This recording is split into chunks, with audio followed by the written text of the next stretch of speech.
And what I hear from my beautiful clients is that without self-care, the rest just doesn't work. It's the underpinning cornerstone of making those values show up on a daily basis. You're listening to the Wisdom for Wellbeing podcast, the show that blends science and heart to bring you evidence-based tips and tricks for cultivating a healthy, wealthy, and meaningful life. Now, here's your host, therapist, yogi, and fellow full life balancer, Dr. Caitlin Harkis. Hi there, welcome back to Wisdom for Wellbeing. Today, I am joined by Justine Spencer. Justine is a registered psychologist and certified wellness coach, good mood food devotee, self-care and values enthusiast, Pilates and yoga lover, wife and mama of 2 children, passionate about supporting you to live authentically and well. In today's episode, Justine shares her fertility journey, which was not simple, it was not straightforward.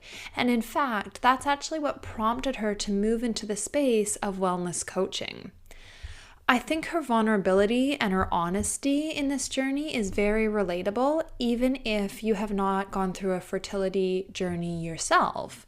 This experience of being at a place where things have to change, where things no longer feel good, is something that you can very likely relate to. So Justine shares with us about self-care, why it's important, and how you can figure out the things that are depleting you in your life and make plans to move around them in a way that feels good and is in alignment with your intentions, with your values.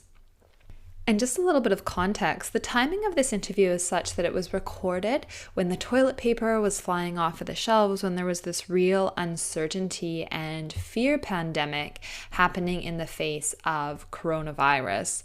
So it's interesting to listen back to this episode with that in mind in regards to how we behaved in ways that may or may not have been in alignment with our deepest values. So keep this reflection in mind, have a listen. Here is Justine now.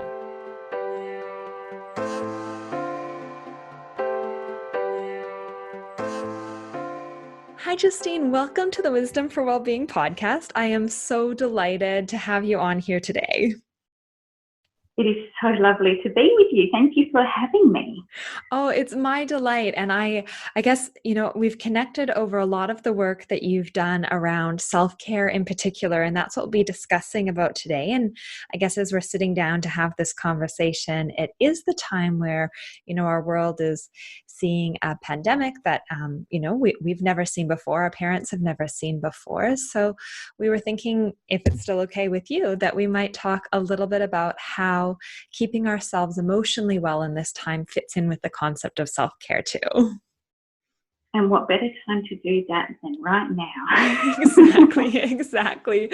So Justine, just to start us off, would you mind sharing a little bit about who you are, the type of work that you do, and what's brought you to this area of psychology, of well-being? Sure. Okay. Right. Where do I start? So I'm a psychologist and a wellness coach, and I work in Perth. I have my own private practice called Wisdom Wellness. My practice is in East Vic Park, which is pretty central in Perth, and I work mainly with women, which is my passion area, and I love supporting women to live their authentic self. And this topic of self-care and values would have to be the highlight of my day to talk about with my clients. It's something that I could talk all day about because I think it's really the most important part of what we need to learn and apply in our daily life. So you mentioned that you work primarily with women and that, self-care and values is so important, so crucial. And you actually had a journey that I guess brought into the forefront for you the importance of self-care, and probably also started your journey around wellness, because you also mentioned you're a wellness coach. Yeah, absolutely, Caitlin. Well, it's not just my journey, it's my hubby's and I. We've been together for over 20 years, and he's a wonderful man and very supportive. we decided to start a family when I was 25. And we started to notice that things weren't going according to plan as we'd hoped. So we started our fertility journey at the same time. So we checked in with a specialist, and we were given some information that didn't make an awful lot of sense to us. There wasn't really any treatment plan. It was just, let's see how we go. So we were diagnosed with unexplained infertility. So that was the technical medical term for our issue. And yeah, as you can imagine, we were just so overwhelmed. We didn't really know what that meant. There weren't any answers for what was going on or not going on. And we just so desperately wanted to have a little family of our own. The whole journey itself took 10 years before we were blessed with both our boys. And that's when we decided to stop trying and just be very grateful for what we have. But in amongst that 10-year journey, it wasn't easy. We cycled through tracking and the IUI process, and then we did IVF over that period of time. And we were so lucky with Riley. He was our firstborn, and he's now 10. He came along through IVF, and it was our first attempt through IVF. And we're so grateful for him and for all that he is. And then we took a little break after that of 12 months, and then we decided to go back into the treatment phase. And unfortunately, in the next few years, we experienced 3 miscarriages, which I'm actually getting a bit of emotion there, sorry. No, don't apologize. I think that would be something a lot of listeners would identify with, having, had an experience that is such a loss. How could you not be experiencing some emotion around it? How normalizing.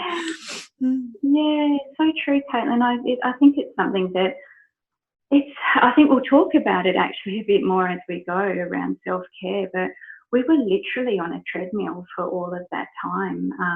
And I guess we were just being advised on what the next steps were, and we were just going through the motions. And with this determined end goal of having a family, so we didn't really stop. Even with the miscarriages, we had a really pragmatic view about it, and we understood that these things happen, but we just picked ourselves up and we kept moving through and trying again. And towards the end so we had Riley, 4 years in, and then we took a year break, and then we started the process again, as I mentioned, and we were about another 4 years in, ironically. And during that time, the miscarriages occurred, and I had a review appointment on the 3rd miscarriage with our obstetrician. And at that time, he wasn't available. He had actually gone on an annual leave unexpectedly. And I happened to see a female obstetrician and specialist in his place. Sorry about that. That's my cat. I'm working from home today. That's beautiful. I love cats, so this is an exhibition. So this lady, oh my goodness, she was such a blessing, and I really do think the universe sent her to us in that moment, because she looked at me and she said, "You've had enough. You need to take a break." Wow. And in that moment, Caitlin, she gave me complete permission to get off the treadmill and just regroup and refocus, because physically and emotionally I was absolutely shattered. And my hubby, he had been so supportive, and he'd been standing by my side at every appointment, every single day. And I was looking at him in that time too, and just thinking, yeah, we need a break. He needs a break.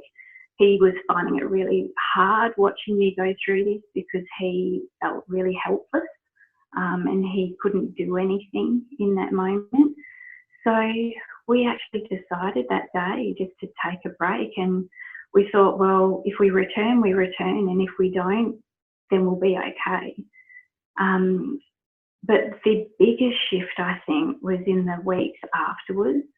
I remember sitting outside and I thought I had a cup of tea and I was just sitting in the quiet. And it must have been when Riley was asleep because those moments are really rare these days. They are. But I remember just thinking to myself, I need to take some control here.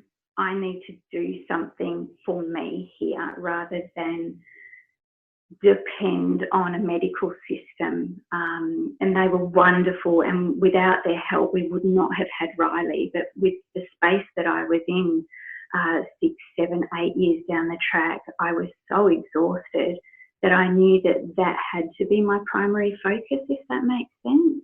That does make sense. So I decided to just really focus on my wellness and getting that where it needed to be. I registered and studied to become a wellness coach in that time. I loved every second of it. Just looking at everything holistically and looking at my mind, my body and my soul all at the same time. I had an overhaul in our house. Our pantry got thrown out literally.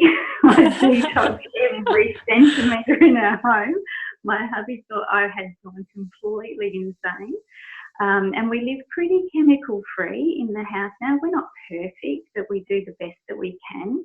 And as much as we could too, we switched to a whole food diet and organic whole foods.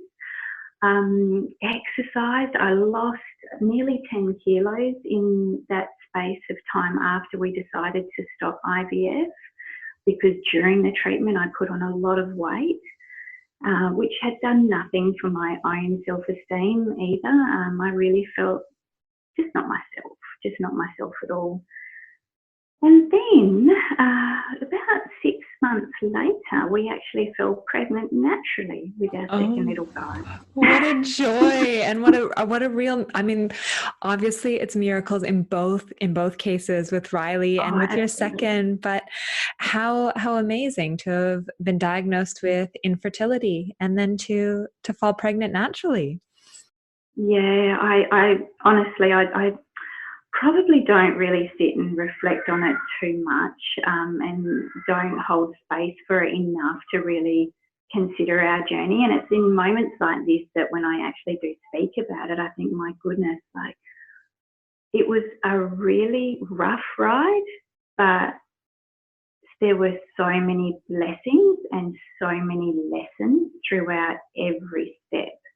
And I don't think I would be the person that I am today if we hadn't have gone through that journey over those 10 years.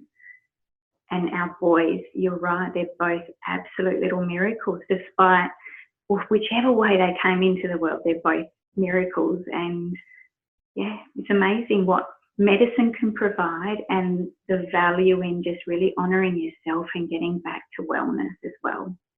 Yeah, and it sounds to me like a lot of the learning, in going down the journey to become a wellness coach, linking it with your study as a psychologist is a really unique framework that you can offer individuals that you work with now, because you do really understand the importance of self-care, particularly at a time when someone might be really exhausted. And like you were that day when you went into the obstetrician, really almost needing someone to give them permission to turn that lens and to take care of themselves.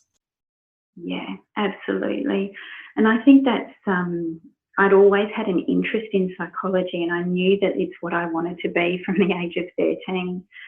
But initially I headed into more of an organisational psych path and loved every second of it. But as I matured and went through this process, I realised that I was far more aligned with this path. And actually, perinatal health is a real passion of mine. Supporting women to be their best, most authentic, well selves is my absolute goal in my practice. And really, that evolved out of our fertility journey. Yeah. So your journey is now allowing you to empower others to find their authentic selves. And on that, We're interested today to talk a little bit about self-care, and I'm not sure how we link in what's going on globally right now, whether we talk a little bit about what's going on with the coronavirus and how we maybe might be able to take care of ourselves given all that's going on, or Mm. if you'd like to explore self-care first and link back in maybe some specifics at the end. Does either feel right for you? Yeah. Yeah, well, look, I think that would be a great way to go. I've made a few notes on how to look after ourselves in this current climate. But I guess talking about self-care and what that means first would be probably the way to go. Yeah, so what do you define as self-care and how does this work? Okay, so yeah, it's a beautiful question, and I think it's framed in so many ways. Self-care itself, I think, can be spoken about as self-love, nurturing. There's so many words that you can use to describe self-care, but essentially it's looking after yourself. And it really is one of our most simple life skills that we take for granted and often is the first one to go out the window when life gets busy, and it often does. Certainly And does. it's the first thing on the top of our list that just disappears from our to-do list when life gets busy. We forget to honour ourselves because we just can't make that time for that to happen. So you mentioned it as a skill. Now, a skill to me sort of highlights that it's something that needs to be practiced and learnt and developed. Yeah, absolutely. So when I'm working with my beautiful clients, I actually talk to them about self-care as a doing word because it really is, it's a verb. It is a doing word, it's an action, and it's something that we have to be really mindful of doing every day for ourselves to support ourselves mentally, emotionally, and physically. So with supporting oneself mental, emotionally, and physically, I imagine it's going to be a little bit different for everyone, but for someone who might be on that treadmill that you described earlier, who might be kind of having one thing after the other, how does someone carve out that space and I guess take the time to figure out what it is that is self-care for them, what nourishes them? Yeah. Look, I often share with my clients that it's like life today feels so much like we're on that treadmill and we just keep putting the speed up really high. And we think, oh, I can manage this. I can do that little bit more. So I'll just put it up another increment and another increment and another increment. And it's not until we're running so fast on that treadmill that we literally fall off the back of it because we can't keep up with it. Or something happens and the whole treadmill breaks.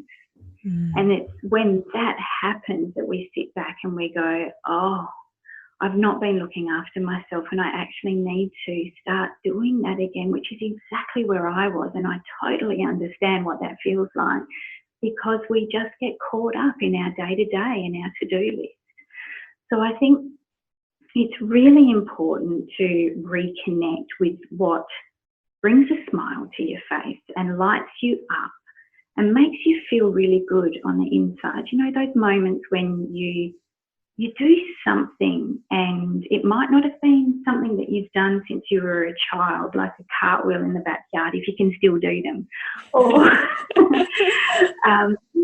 doing some scrapbooking or whatever that might be, and you walk away and time has passed because you've been in flow and you've not been aware of the time, and you've sat back and you've got a smile on the inside because you just feel like you've replenished.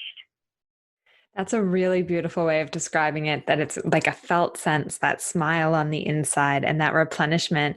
And I also really like how you mentioned that it feels like time hasn't passed, like that I imagine it would feel like a chore carving out the space, but once the activity has commenced, it's timeless. Yeah, absolutely, absolutely. I often give my clients a really beautiful exercise to do because I don't know that you can teach self-care or you can share with someone what they need to do because that is our individual perception of what might work for me or what might work for you. But it's not as simple as reading a textbook, I don't think, and applying what is shared in that textbook. It's more about actually taking time to sit down and reflect on what it is that you love doing and reconnecting with your old self and the things that you used to do when you were younger and what made you smile, made you happy on the inside then too. So I love, and I do this myself quite often throughout the year, particularly in those moments when I feel like I've disconnected a little from self-care, because I'm not perfect either as a psychologist. I don't always do this properly or every day. And it's getting a piece of paper and a pen and a cup of tea or a coffee or whatever that is that you need, just to make yourself feel comfortable and centered, and actually just brainstorming all the activities that you have ever done that have made you happy. And the idea behind this is if you can come up with 50, 75, 100 of these activities, and it sounds like a really big number, but it's really not when you start drilling down. There are themes that start emerging, and it's those themes that you need to really focus on and ask yourself, what is it within this theme that I need to pay attention to, and what is that I need to apply on a daily basis for myself that will really light me up. That's a really beautiful exercise. I really like the idea of sitting down, writing down, everything that comes to mind.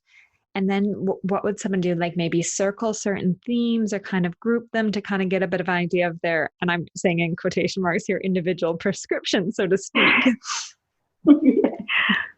Yeah, a lot of my clients use colourful pens or pencils, and I love that because they bring it in and they show me, and it's this beautiful piece of artwork that they've created. And it's also something that they then put up on their vision board as a reminder of what they need to be targeting on a daily basis, just for themselves, like their own little piece of self that they need to be mindful of and to watch out for. And yeah, so these themes start to emerge, and it can be as simple as, it sounds like a really big number, I know, when you say 75 or 100, but a great example of this is, one of them for me personally is walking along the beach. But when you really drill down and I ask myself, what is it about that I love? It's the sand between my toes, and it's the fresh air on my face, and it's feeling the sunshine on my skin, and it's hearing the waves crashing in the background. For me, there's that element of nature, that theme of nature coming through really strongly. And with each of these themes, I often find with my clients that there's a real sensory aspect to the self-care that they might identify the label with, but it's actually the sensory component of the action that they really love. So on those days that I can't get to the beach, it's walking around the block, because I might not be able to drive there today. But it's okay. If I can walk around the block, I can still be immersed in nature and hear those sounds of the birds in the trees and get the wind and the sun on my skin. Does that make sense? That makes a lot of sense. I really like how you broke it down into components and you highlight this idea of sensory, because I suppose that's an area that people might not be as familiar with. So would you mind just talking a little bit about different sort of sensory exercises or practices that someone maybe might identify as being self-care? I mean, I'm sitting here thinking of when I do a yoga class, sometimes I just really like to put a bolster, which is a really big cushion, like almost a little bit heavier on my stomach, because for me, that feels really safe and grounding. So I'm interested if you have maybe a few more ideas or could frame it for the listeners. Yeah, sure. Oh, I love that. I love that one. Okay.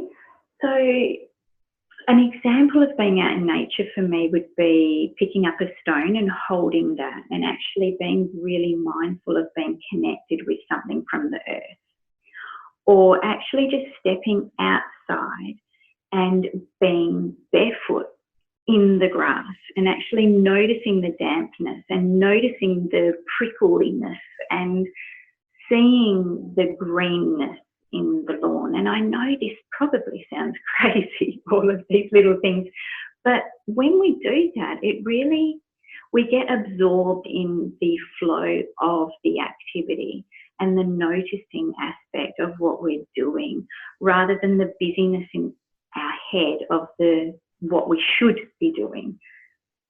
That makes a lot of sense. And I imagine if someone is feeling overwhelmed and, like their mind is going a million miles an hour, something that draws them out of their mind into the sensation or the experience is going to be incredibly beneficial in finding that state of flow you described in just a little bit of space between the thoughts. I often share with my clients that come in experiencing symptoms of anxiety, when was the last time that you stood in your kitchen and just looked out the window? And just that's very simple act of knowing that you're still part of your world on the inside of your home, but actually just standing in space for just a moment, 10 seconds, 15 seconds, a minute, however long it needs to be, and just looking outside and noticing what you can see and what you can hear. And often when we're experiencing those symptoms of anxiety, actually trying to engage in that present moment and looking for those, those environmental changes outside, or what you can see can actually bring you back to centre and help you reduce the symptoms that you're feeling in that moment. Incredible. I love this idea of looking out the window because as you were saying, and I'm like, when is the last time I did that? And I cannot for the life of me recall. How interesting that we can live in such a busy life that looking out the window isn't something that we necessarily regularly get the chance to experience and delight in. Yeah, absolutely. I often catch myself because I do the school pickup and I get home at 4, and then I look at the clock and it's 9:30 and it's time for bed, and I don't know where those last 4.5 hours have gone because I've been caught up in the busyness of the evening, the homework and the getting dinner done and the bathroom routines and all of that stuff. But then if I say to my boys, hey, grab the basketball, let's go and shoot a few hoops out the front, it just feels like such a disconnect from the busyness and a disconnect from I don't want to use the word anxiety because, look, I don't think anyone's immune to it. I think we all experience it throughout our life. Definitely. But it's just disconnecting from the everyday.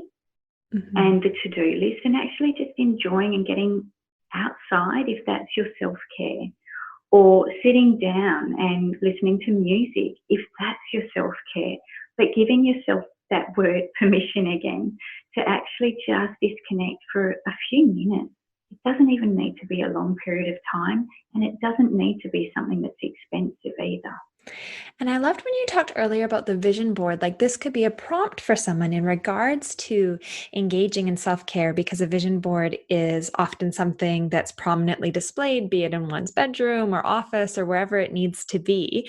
And I wonder if the vision board might actually link to values, because for listeners who maybe haven't heard of a vision board before, what it is where you create often a visual depiction of the things that you want in your life or you'd like to embody. So whether you're writing up certain words or phrases or putting beautiful pictures or drawing or things that kind of guide you towards the future you want to create, a lot of that would be values aligned.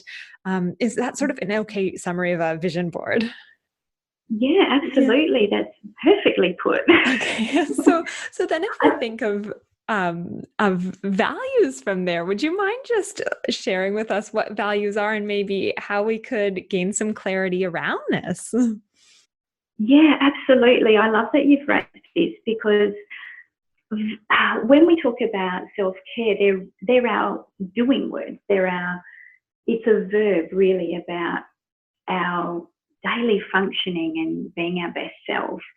And values are our being words.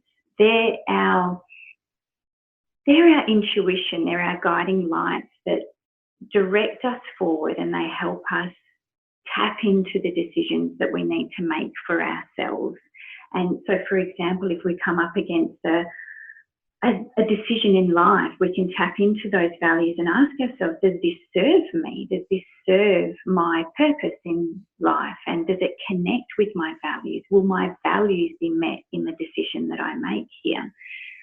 But in order to live our most authentic, value-driven, meaningful life, we really need to be able to first be looking after ourselves, actually doing the self-care to function emotionally, physically and mentally as our best self so that we can live those values every single day. So it almost becomes the self-care as an imperative for us to be able to live a values-directed life. Yeah. And with the values... Sorry. No, go ahead. Oh, sorry, Caitlin. You're spot on right. I really think, and in my experience, and what I hear from my beautiful clients is that without self-care, the rest just doesn't work. It's the underpinning cornerstone of making those values show up on a daily basis. That's really important to note, because I guess then we can get caught in this treadmill and think that we're moving towards the things we want in our life. But if we don't have any juice, then we fall off the treadmill. We can't keep up with the things that we want to be doing. And ultimately, you describe values as being, so being the person we would like to be.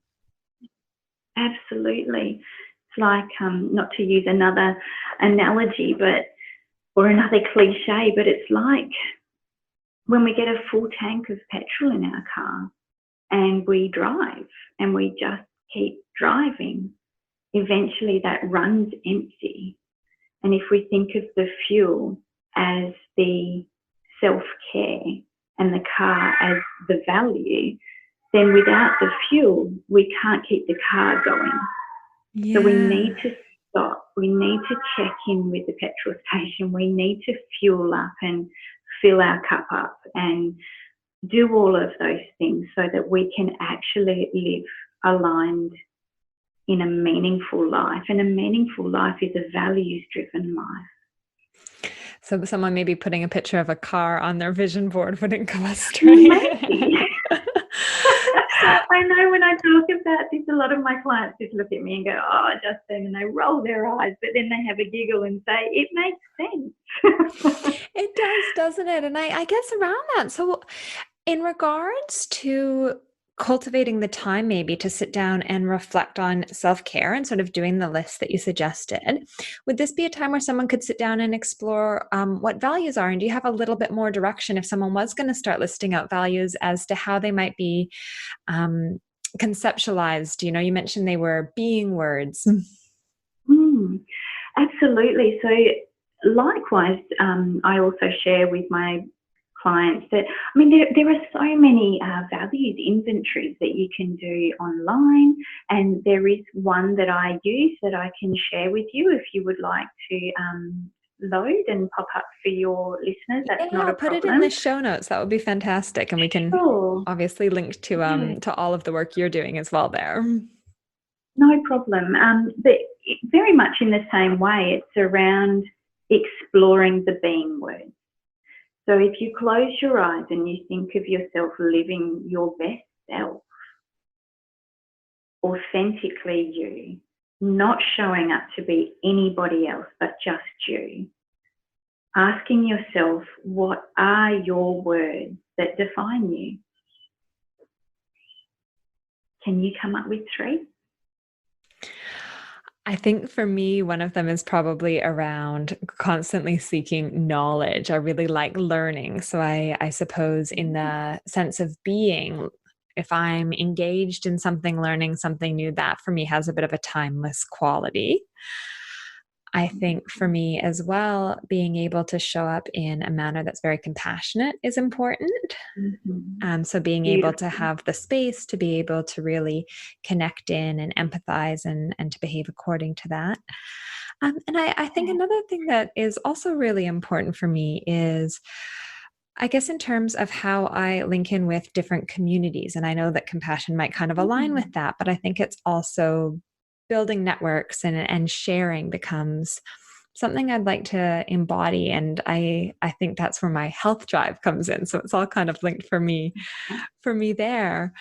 I really liked that exercise, that closing the eyes and turning in for a second to check in. Yeah, I think it's a really nice one to do alongside the inventories that we can find online, or the ones that we'll link in the show notes. It's, again, like self-care, it's got to come from you, and it can't come from a textbook. And sometimes when we read a value, the way it's shared or defined, or the one word that captures it, it might not be quite right for you. So it's actually got to come from your heart. It's got to speak to you. So doing this values work alongside the inventory can be really beautiful, because it can get you really in touch with what's important for you. And I guess to take a little bit of a segue, when we're talking about values, for a lot of people, community, health, family, all of these things are frequently shared with me in the work that I do. And I imagine your lovely clients would be sharing with you as well. And right now, there is an atmosphere of anxiety around what's going on with the coronavirus. And people might be feeling really uneasy about this and how to care for themselves, their family, their loved ones, and the community as a whole. So maybe we could spend a few more minutes just reflecting on that and linking it, connecting the dots. Yeah, absolutely. I think it's such a pivotal time, isn't it, just right now? I shared a post yesterday that I went to Woolworths, and I visit there often during the week to restock, not to hoard, but to restock. And I just noticed that all the really lovely familiar staff that I know well, and we've been living in this area now for nearly 20 years, and so many of their faces are so familiar to me, and they seemed stressed, and they were avoiding eye contact, and I just observed and wondered why that might be. And then I looked around, and everybody else was the same, and they were stressed, and they were panicking, and they were asking where products were, and frustration was really setting in, because there weren't the products that they wanted to buy. And I think the biggest thing just right now, and I've got a whole list of them, but the one that really stands out to me just at this very moment is kindness. And it's kindness for ourselves as self-care. And it's also kindness for others, because we don't always know what someone else is experiencing. And when I stopped to reflect, I could only imagine the frustration and the anxiety, and perhaps even a little bit of fear of turning up to work these beautiful workers may have had around what's going on now, not having the answers for their customers. And it really made me stop and reflect. And I really did understand, more so even than just what I share with my clients in that moment, that the emotions that we show up with and we lead with are often just a snapshot of what we're actually feeling on the inside. And it's so important at this moment to be really mindful of that we might be showing up with anger or frustration, but deep down there might be this fear, this worry, this confusion. And if we can tap into those core emotions that we're actually feeling rather than showing up with, we can actually communicate those much more easily. And we can actually do something to manage those and help someone else understand. A really beautiful point, that it's almost like this secondary experience where maybe the fear or maybe the anger or frustration comes up, and underneath there is this fear and this worry. And I suppose when I'm anxious or overwhelmed or fearful, reaching out for help or assistance or connection can feel really nourishing. But if that secondary emotion of anger, for instance, comes up, that actually leads me to push people away. And I imagine others might have similar experience.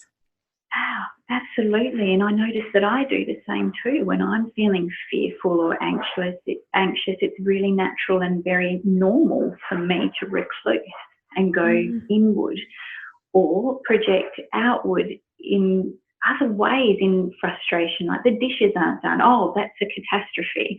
But really on the inside, it's something much more than that. And if I can sit and reflect and be mindful of what that is that's going on for me, then I can communicate that much more easily, and I can share what's going on for me. And the communication, as you said, leads to connection. And then often you can nut that out with someone else. You can reflect and you can work through that constructively.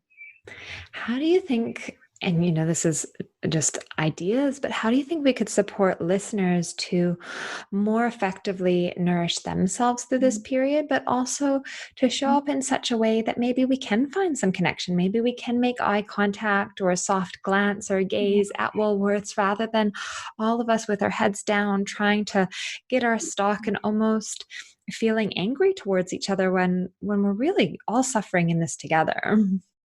Yeah, I completely agree. I completely agree with you. I noticed yesterday just a simple act of saying thank you to the checkout assistant as I went through, when she was apologising to me profusely while she had to take an almond milk off me because I had 3 instead of 2 and I hadn't read the sign properly. And she was saying, I'm so sorry, I have to take this off you. And I said, it's okay. Thank you. Thank you for sharing that with me, because in my confusion, I didn't read the sign properly. And thank you for your compassion in this moment and talking me through that. And she just smiled. She smiled. And I thought, there's not enough of that going on at the moment for all of us. We're on the inside, we're not smiling. So we're not projecting that. So you're right, just smiling at someone, saying thank you, acknowledging them. I know we can't have physical contact at the moment, and social isolation is really important. But actually honouring that and saying out loud, it would be so nice to be able to give you a hug at the moment, but just know that that's what I'm doing on the inside. So lovely, an inside hug. And that, you talk about the inside smile in regards to figuring out what lights us up for self-care. Maybe this is sharing with people what's internally going on when we see someone we recognize or someone that's familiar, and then let them kind of have that internal joy as well. Yeah. Also asking people, how are you? How are you? Is there anything that you need? If someone is desperately searching for toilet paper, asking them, are you okay? And if you have a spare roll, offer them a spare roll. Just a simple gesture like that can really light up someone's day. And there's so many other little things that we could be doing for self-care just at this moment that I'm really mindful of. Like when we go to the shop, not loading our trolley with sugary foods, actually going to those outside aisles and loading up on those whole foods, the fresh fruit and vegetables that we know have phytonutrients, and they load our body with all the good stuff to give it the best possible chance of immune boosting functionality, and just making sure that we actually go there and not grab all the packets, being mindful of reading the labels and saying, what is in this? Is it going to serve me? Is it going to serve my body and my family? What else? I think that's a really learning the interesting facts. point, just to highlight that, sometimes I think when we're feeling uncertain, we can get swept away and maybe aren't thinking as clearly when we go to the shop. So this idea of even just that hook to stay around the perimeter, that's a really good idea. Yeah. Yeah, it's something that I try and really mindfully do now, that when I walk into a store, I head left or right rather down the middle, and actually grab what's fresh, what I know is growing on a tree or in the soil. And if you can buy organic, then that's awesome. But if you can't, it's also fine. Particularly at this time, head for those outside aisles and grab the whole food. It doesn't have to be perfect. You're allowed to go and buy your treats and your snacks, because we all need those too. But it's around just being mindful of what we're selecting rather than grabbing, I think, at this moment. That's a beautiful reminder. I am mindful of our time today. Did you have any other, like a final tip that you wanted to share with anyone, or a final reflection in regards to nourishing ourselves and, also connecting with our community? Yeah. Oh, that's a beautiful question, Caitlin.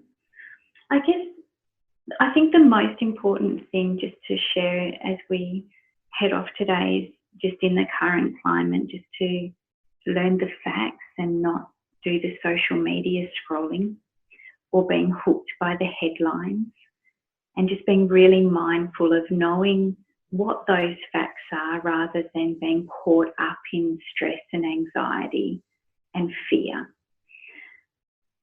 Being mindful of burnout, because a lot of what I'm seeing at the moment coming through my practice is my beautiful clients are mindful that there may be what they're terming in inverted commas a lockdown, and they are just doing whatever they can to get to the end of their to-do list at the moment. But being mindful of burnout is really important at this moment, especially when emotionally we might be feeling a bit fatigued as well. Being physically fatigued too is just going to add to our body's immune stress. Applying some, those practical precautions that we all know very well, the hand washing and the hygiene, but really coming back to eating rich, whole food, balanced diets, gentle exercise, getting some beautiful fresh air, and sleep. Those are Definitely sleep. those are so important. And it is interesting, the things that tend to be disrupted when we're overwhelmed would be sleep, and then the self-care practices like the gentle exercise, and having that perceived experience of a lack of energy and reaching for the sugars. So I think these are really good reminders that I hope listeners will take away, make note of, and sit down, make themselves a cuppa, write down the things that light them up, that bring them that internal smile, find the themes in that, and perhaps even connecting the themes with some of these self-care practices we just touched on in regards to how to stay well during, this very unsettling time when our immune systems might be challenged, making sure that they are sort of looking at maybe how eating well plays into their self-care, and maybe their values, how they show up in their lives, linking in with the exercise, the physical activity, and I guess these general practices of,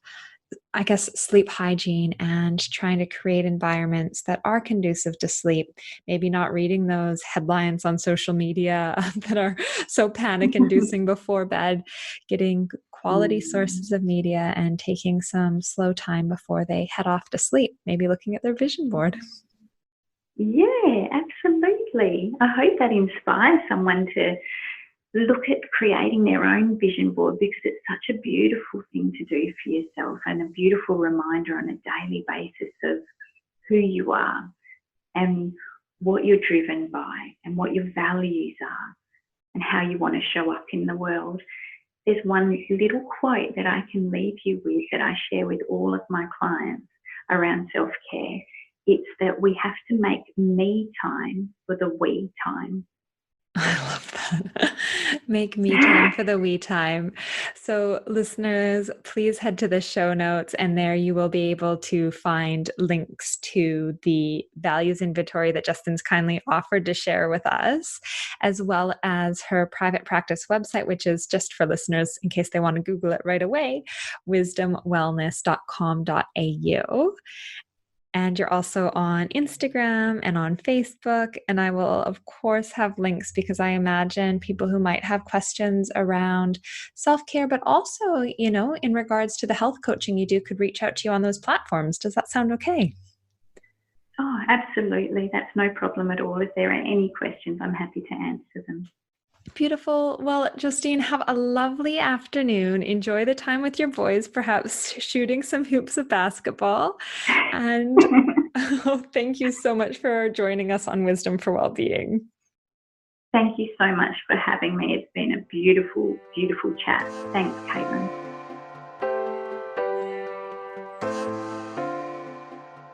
I hope that you enjoyed this interview with Justine. I think it was a really heartfelt and honest account of the difficulties that we can experience at different points in our lives, particularly around fertility. You can find Justine at wisdomwellness.com.au. She practices in Western Australia at Wisdom Wellness and offers group therapy at the Hollywood Clinic. You can also head to our show notes, drcaitlin.com, to be able to download the resources around self-care that Justine has so kindly offered you today. I know I've been mentioning this a little bit, but if you do have a moment to leave a review on iTunes, I would be so grateful. It is not an entirely intuitive process, so I've put together a little how-to video at drcaitlin.com if you haven't left one before, or just flick me an email, hello@drcaitlin.com, and I can help you out, as I so very much appreciate you helping me out. Until next week, I'm wishing you and yours well. Bye for now.